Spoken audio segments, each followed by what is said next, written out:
नमस्कार, मैं मोहन पाठक और आज हम लेके आ गए हैं वैदिक काल। तो उससे पहले मैं थोड़ी सी दो चीज़ें क्लियर कर देना चाहता हूँ। जो पिछले वीडियो में हमने पढ़ाया था तो उसमें हड़प्पा जो सभ्यता थी उसकी खुदाई दयाराम साहनी ने किया था, जो लोथल में जो पाकिस्तान में क्षेत्र में पड़ता है। मोहनजोदड़ो की बात करें तो ये इसका राखलदास बनर्जी ने किया था और उसकी खुदाई जो है राखलदास बनर्जी और मार्टिमर व्हीलर ने किया था। ये भी आपका पाकिस्तान क्षेत्र में पड़ता है। तो चलिए आइए शुरू करते हैं वैदिक काल के बारे में। तो जैसा कि आप जानते हैं वैदिक काल जो होता है वेदों से जुड़ा हुआ काल है और इसमें आपका आर्यों का आगमन व उनका मूल निवास होता है। फिर आर्यों का भौगोलिक क्षेत्र आता है, आर्यों के कबीले आते हैं, नाम और देशकाल आता है, वैदिक साहित्य ऋग्वेद वगैरह चीज़ें आती हैं। तो इसमें हम इम्पॉर्टेंट चीज़ लेके चलेंगे जो आपके एग्ज़ाम के लिए अति आवश्यक हैं। ठीक है, तो बाल गंगाधर तिलक ने आर्यों का मूल निवास स्थान उत्तरी ध्रुव बताया था। ठीक है, आर्यों का मूल निवास स्थान कौन बताया था? बाल गंगाधर तिलक ने कहाँ बताया था? उत्तरी ध्रुव में बताया था। ठीक है, उत्तरी ध्रुव में बताया था किसने? बाल गंगाधर तिलक ने। ठीक है, बाल गंगाधर तिलक ने बताया था। थोड़ा मैं फास्ट करूंगा क्योंकि मैं सोच रहा हूँ वैदिक काल जो है एक ही वीडियो में क्लियर कर दूं, तो आप मेरी आवाज़ सुन के अगर समझना चाहेंगे तो समझ सकते हैं। ठीक है, फिर मैक्स मूलर जो थे इनके बारे में अगर बात किया जाए तो वर्तमान समय में जो प्रोफेसर मैक्स मूलर के मत जो है सर्वाधिक मान्य हैं।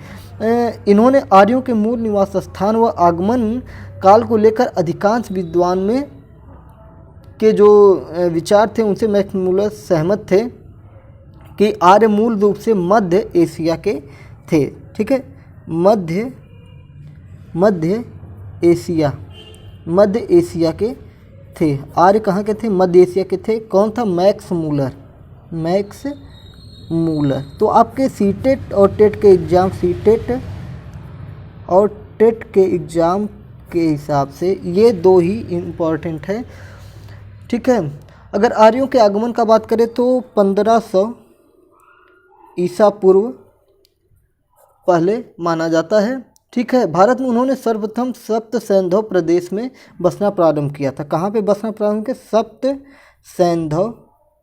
सैंधव प्रदेश में बसना प्रारंभ कर दिया था। सप्त सैंधव प्रदेश में बसना प्रारंभ कर दिया था। ठीक है, इस प्रदेश में अगर बहने वाली 7 नदियों की बात की जाए, जो सप्त सैंधव है, सैंधव हो गया मतलब नदी हो गया, तो इसमें था हमें इसका जिक्र जो हमें मिलता है ऋग्वेद में प्राप्त होता है।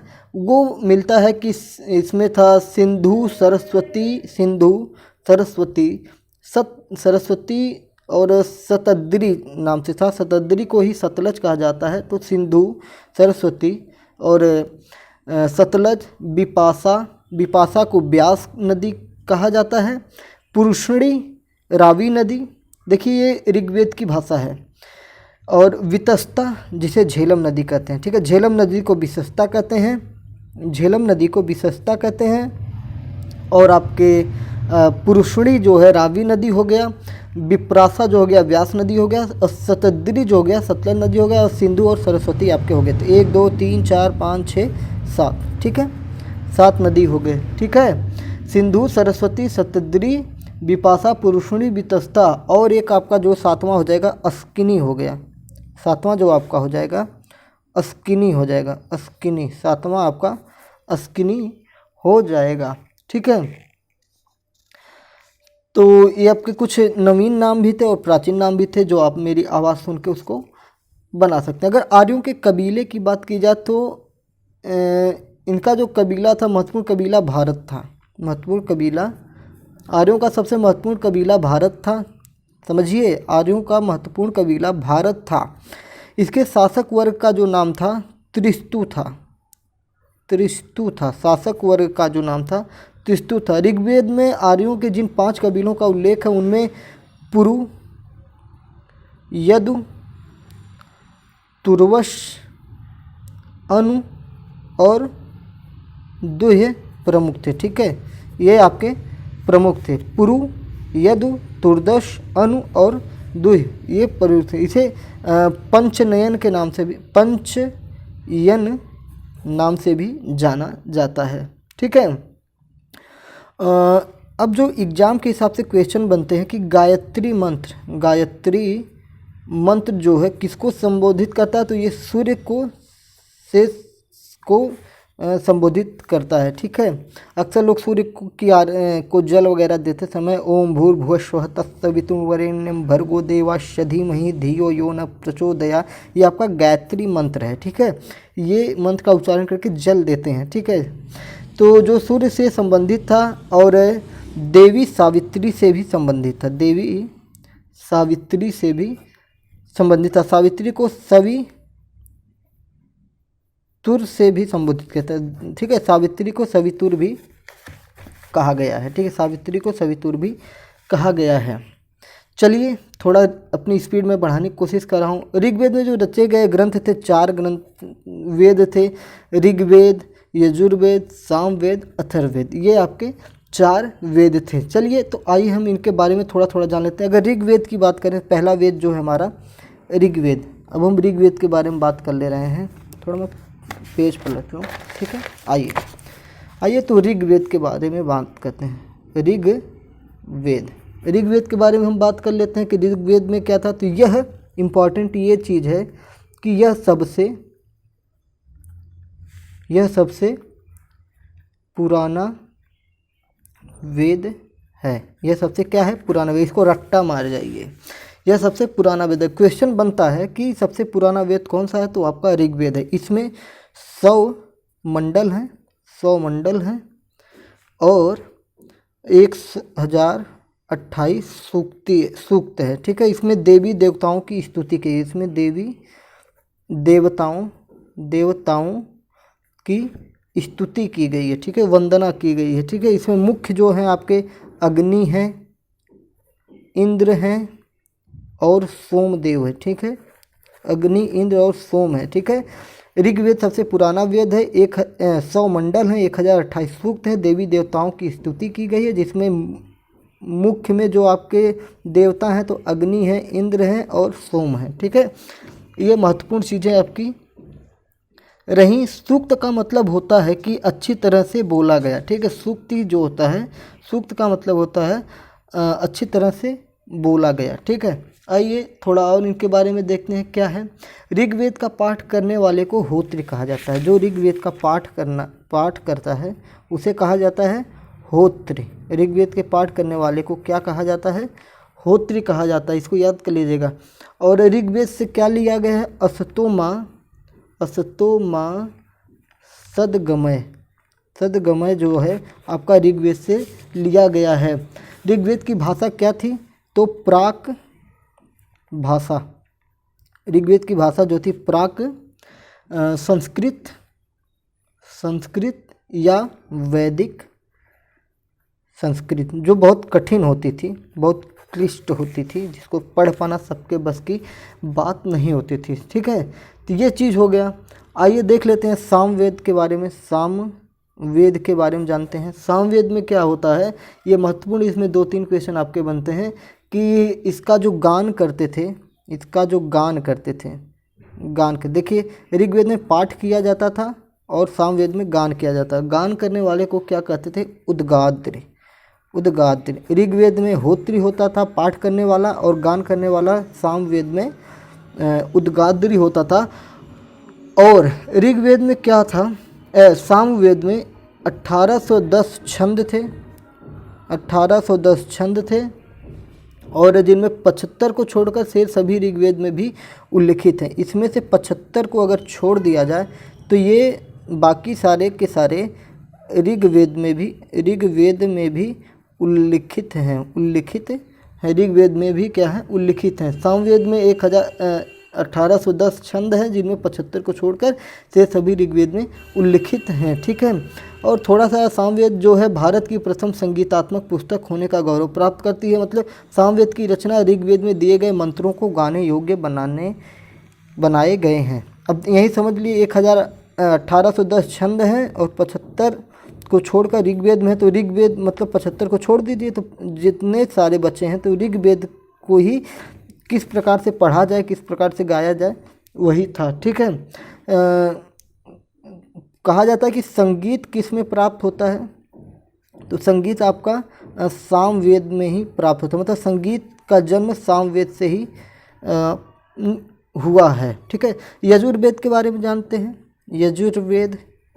यजुर्वेद के बारे में हम जान लें। यजुर्वेद के बारे में हम फटाक से, इसका अर्थ होता है यज्ञ। यजु इसको बना दीजिए यज्ञ। ठीक है। तो यज्ञ यजुर्वेद में क्या होता है, यज्ञ होता है। इसमें यज्ञों की विधियों का वर्णन किया गया है। यजुर्वेद ग्रंथ में पहली बार राजसूय तथा वाजपेय जैसे 2 राजकीय समारोहों का उल्लेख किया गया। जैसे राजसूय यज्ञ हो गया, वाजपेय यज्ञ हो गया, इनका इसमें वर्णन मिलता है। यजुर्वेद की भाषा जो है गद्यात्मक और पद्यात्मक दोनों है। ये गद्य व पद्य दोनों में है। ठीक है। यज्ञ वाली भाषा जो है, यज्ञ में आपको गद्य पद्य दोनों है, इसको आपको याद करना पड़ेगा, ये इंपॉर्टेंट चीज़ है। गद्य व पद्य दोनों में कौन सा ग्रंथ है, कौन सा वेद है, तो आपका यजुर्वेद है। चलिए आइए अथर्ववेद के बारे, अच्छा हाँ, इसका एक चीज़ और, इसके पाठ करने वाले को क्या कहते हैं, अर्धयु कहते हैं। अर्धयु कहते हैं, अर्धयु कहते हैं जो इसका पाठ करता है यजुर्वेद का। ठीक है। अथर्ववेद के बारे में हम जान लेते हैं। अथर्ववेद के बारे में जान लेते हैं। अथर्ववेद जो है, ये जो है प्राक ऐतिहासिक युग की मूलभूत जो मान्यताएं थी, परंपराएं थी, अंधविश्वास, जादू, टोना टोटका का अंधविश्वासों के बारे में इसमें ज़्यादा जानकारी मिलती है। इसकी रचना जो था अथर्वा नामक ऋषि ने की थी। अथर्ववेद देखिए, अथर्व से आप इसका जोड़ सकते हैं, अथर्वा, अथर्व से अथर्वा, अथर्वा ऋषि ने इसका जो था रचना की थी। इसमें ये एक तरह से आपका समझ सकते हैं कि मेडिकल की बुक थी, मेडिकल की बुक थी, जो आज का मेडिकल की किताबें होती हैं दवाइयों का, तो इसमें आपका मिल जाता है रोग निवारण से के साधन से, मतलब रोगों के बारे में, औषधियों के बारे में इसकी जानकारी मिलती है। जादू टोना आदि की जानकारी इससे प्राप्त होती है। तो ये आपका हो गया, चारों वेद हो गए। फिर आगे देखते हैं क्या है। तो चलिए उपनिषद, महाभारत, रामायण और पुराण के बारे में भी जान लेते हैं, जो हमारे जो इनसे क्वेश्चन बनते हैं हमारे परीक्षाओं में। तो उपनिषद का मतलब होता है, जो उप मतलब होता है कि, मतलब उपनिषद का मतलब होता है जो प्राचीन दार्शनिक विचार हैं उनका ये संग्रह है। जो प्राचीन दार्शनिक विचार हैं उनका ये एक संग्रह होता है, और जिन्हें मुख्य रूप से शाश्वत आत्मा, ब्रह्मा, आत्मा परमात्मा के बीच संबंध तथा विश्व की उत्पत्ति से संबंधित रहस्यमयी सिद्धांतों का विवरण इसमें दिया गया है। अब देखिए इम्पॉर्टेंट क्या है हमारा इसमें, तो उपनिषदों की संख्या कितनी है, तो 108 है इनकी संख्या।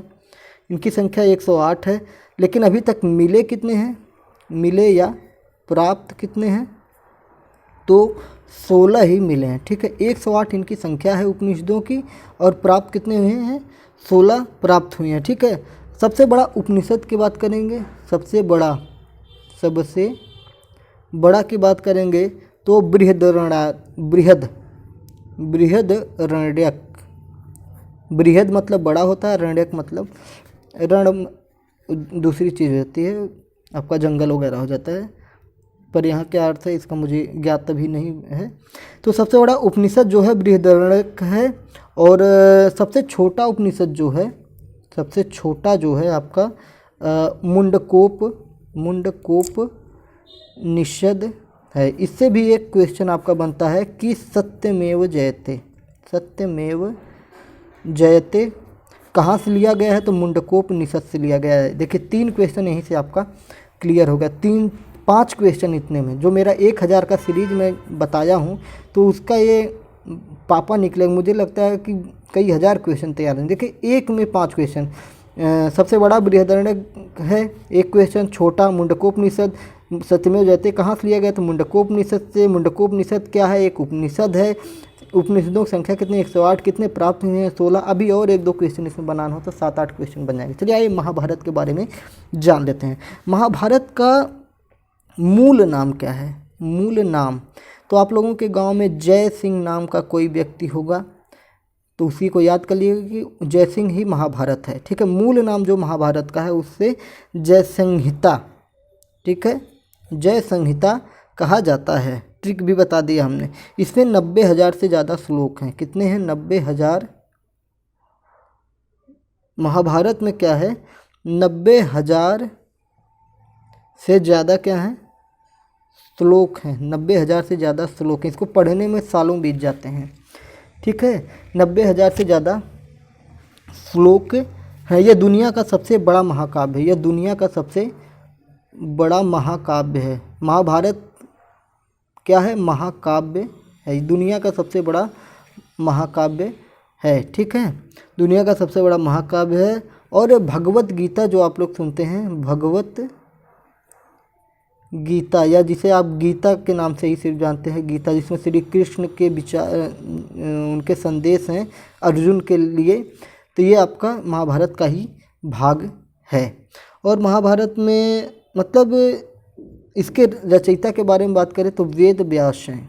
वेद व्यास हैं। ठीक है, महर्षि वेद व्यास इसके क्या हैं? रचयिता हैं। ठीक है, इसमें बहुत सारे जो आज हम लोग वीडियो कॉलिंग करते हैं, महाभारत में वीडियो कॉलिंग उसी समय हो गई थी। संजय नाम का एक व्यक्ति था जो राजमहल में ही बैठकर दुर्योधन के पिता को सारी आंखों देखी चीज़ें बता देता है। तो वो सिस्टम उसके पास था, भले ही उसको वैदिक भाषा में कुछ और लिखा गया हो, लेकिन ऐसी सिस्टम उसके पास थी कि वो बिना किसी ऐसे सीरीज के ही वो महल में बैठे ही पूरे मैदान का हाल देख सकता है। जैसे आज आप बिल्कुल संभव रहा होगा, जैसे अब पुष्पक विमान वगैरह है, आज के जहाज हो गए, पुष्पक विमान हो गया, उस समय का ब्रह्मास्त्र हो गया, आज का परमाणु बम हो गया, सारी चीज़ें वहीं से निकली हैं। चलिए खैर, उसके बारे में कभी और चर्चा करेंगे जब हम लाइव आना शुरू करेंगे, तो बड़ा मज़ा आएगा। रामायण की बात करें तो इसमें 24,000 श्लोक हैं। इसमें राम, सीता, लक्ष्मण, भरत, शत्रुघ्न, दशरथ, कैकेयी, सुमित्रा, मंथरा, सुग्रीव, बाली, रावण, मंदोदरी आदि तमाम, हनुमान आदि लोगों का इसमें वर्णन मिलता है, जो एक कहा जाएगा कि चरित्र निर्माण का ग्रंथ हो सकता है। ठीक है, राम एक जैसे महाभारत में एक पत्नी के कई पति हैं, लेकिन इसमें एक पति के एक ही पत्नी है, जबकि इतने बड़े राज्य के राजा हैं या, ठीक है, रावण का वध इसी में है। तो आइए, इम्पॉर्टेंट क्या है, 24,000 श्लोक हैं इसमें। और इसके रचयिता क्या हैं? वाल्मीकि जी, महर्षि वाल्मीकि जी हैं। महर्षि वाल्मीकि जी इसके रचयिता हैं। तो और इसे आदि काव्य भी कहते हैं। इसको क्या कहा जाता है? आदि काव्य भी कहा जाता है। आदि काव्य भी कहा जाता है। आदि काव्य किसे कहा जाता है? तो रामायण को आदि काव्य कहा जाता है। ये पुराण के बारे में जान लें।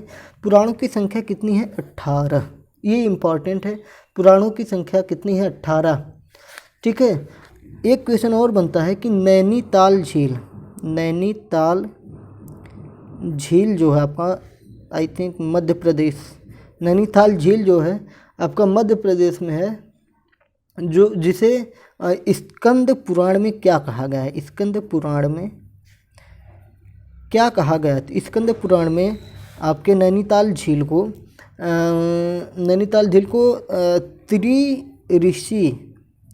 त्रिऋषि सरोवर, तो बड़ा तानाशाही था वे। त्रिऋषि मतलब 3 ऋषियों का सरोवर, मतलब 3 ऋषि ही इसका उपयोग करते थे। गलत बात, मजाक कर रहा हूँ थोड़ा हंसाने के लिए। तो चलिए आइए इसके बारे में जान लें कि त्रिऋषि सरोवर। तो आपके हो गए महाभारत, रामायण और पुराण, उपनिषद, ये आपके कंप्लीट हो गए हैं। कुछ और इसमें क्लियर करना है तो बड़ा लंबा टॉपिक, पर एग्ज़ाम की दृष्टि से मैं थोड़ा कम करने की कोशिश करता हूँ। चलिए कुछ देवताओं के बारे में जान लेते हैं। पूषण नाम के एक देवता थे। ये पशुओं के देवता थे। इंद्र जो थे युद्ध तथा वर्षा के देवता थे। अग्नि जो थे देवता और मनुष्य के बीच मध्यस्थता करते थे। वरुण देवता जो होते थे पृथ्वी और सूर्य के निर्माता। समुद्र का देवता विश्व के नियामक एवं शासक, सत्य का प्रतीक, ये सारी चीज़ें होती थी। ठीक है। दौ नामक एक देवता थे, दौ नामक देवता थे आकाश का देवता, ये सबसे प्राचीन है। ठीक है।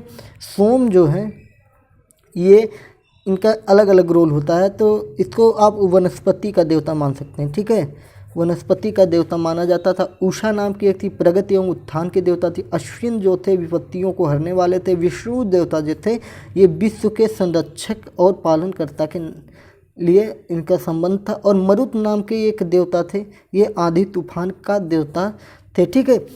अच्छा, एक चीज़ और है, गंगा व यमुना का उल्लेख किस वेद में मिलता है? गंगा व यमुना, देखिए याद आ गया। गंगा और यमुना का उल्लेख किस वेद में मिलता है? तो आपको पता होगा तो कमेंट बॉक्स में बताइएगा। वैसे मैं बता दे रहा हूँ, ये आपको मिलता है सबसे प्राचीन वेद ऋग्वेद में आपको मिलता है। ठीक है, सबसे प्राचीन वेद ऋग्वेद में आपको मिलता है। ठीक है, तो ये आपका हो गया है। और कुछ इसमें मैं आपको देख लूँ महत्वपूर्ण क्या है। ठीक है, हाँ, कुछ नाम जान लीजिए कि ब्रीही का अर्थ क्या होता है और यव का अर्थ क्या होता है। तो ब्रीही, इसको अगर पता हो तो आप बता दीजिए। ब्रीही का जो होता है चावल, यव का जो होता है जौ, ये याद कर लीजिएगा, ये पूछा जाता है। ठीक है। और मैं आपको कुछ बता दूं जो आपके लिए महत्वपूर्ण हो। हाँ, जो कुछ दर्शन, प्रमुख दर्शन थे और उनके प्रवर्तक थे, तो चारवाक मैं बोलते जाऊंगा, आपको लिखना होगा तो लिख लीजिएगा, वरना आप सुन तो रहे ही रहे हैं। सांख्य दर्शन के प्रवर्तक कौन थे? कपिल मुनि। योग दर्शन के प्रवर्तक कौन थे? तो आपके बाबा रामदेव। नहीं भाई, बाबा रामदेव नहीं थे। बाबा रामदेव तो योग के एक तरह से सिर्फ अध्यापक मानिए आप अपनी तरह। उनका जो प्रोडक्ट है पतंजलि, उनके जो योग दर्शन के प्रवर्तक थे उनके नाम पे पतंजलि पड़ा है। ठीक है, तो योग दर्शन के प्रवर्तक कौन थे? तो पतंजलि थे। ठीक है, और ये योग सूत्र भी लिखे थे। ठीक है। न्याय जो दर्शन था इसका कौन था? गौतक थी, ये न्याय सूत्र था इनका। और चारवाक जो थे भौतिकवादी थे। चारवाक की बात की जाती है, भौतिकवादी थे, इसके प्रवर्तक चारवाक ही थे। पूर्व मीमांसा की बात की जाए तो जैमिनी है। पूर्व मीमांसा, ये मीमांसा संभावना रहती है। पूर्व मीमांसा की बात की जाए तो जैमिनी है। ठीक है, जैमिनी है। और उत्तर मीमांसा की बात की जाए, उत्तर मीमांसा की बात की जाए तो ये आपका बादरायण है। ठीक है, जो ब्रह्म सूत्र है इसमें। ठीक है। और वैशेषिक की बात की जाए तो कणाद या उलूक है। वैशेषिक जो दर्शन है इसके कणाद ऋषि या उलूक ऋषि हैं। ठीक है। कुछ और चीज़ मैं बता दूं जो कि मैंने पहले भी बताया है कि क्या नाम है, ये इनाम गांव के बारे में बताया था। इनाम गांव के बारे में एक जो बात जान लीजिए, जो इसके मृतक, इनाम गांव जो इसके मृतक थे, इनके कब्र में बर्तन रखे मिलते थे। ठीक है, और इनका जो सिर होता था उत्तर दिशा में होता था। ठीक है, इनका सिर जो है, इनाम गांव जो है, इनके जो मृतक लाशें होती थी, मतलब जो कब्र मिलता था, इसके साथ बर्तन वगैरह मिलते थे। और इनका सिर जो होता था उत्तर दिशा में होता था। ठीक है, और सौ के पैर का होते थे, मुड़े हुए होते थे। सौ के पैर जो होते हैं मुड़े हुए होते थे। ठीक है, सौ का पैर जो होता है मुड़ा हुआ होता था। तो ब्रह्मगिरी के बारे में थोड़ा सा बता दूं मैं। ब्रह्मगिरी पूरा वैदिक काल ये ख़त्म हो गया। ये आपका जो था आखिरी क्वेश्चन है। कब्र से जो है, ब्रह्मगिरी की जो कब्रें थी, इसमें से 33 सोने के मनके और क्या पाया गया था? शंख पाए गए थे। पाए गए थे। ये आपका ब्रह्मगिरी से 33 सोने के मनके और शंख पाए गए थे। तो ये आपका वैदिक काल जो है पूरा का पूरा समाप्त हो गया है। चलिए चैनल को सब्सक्राइब करिएगा, ज़रूर सब्सक्राइब करिएगा।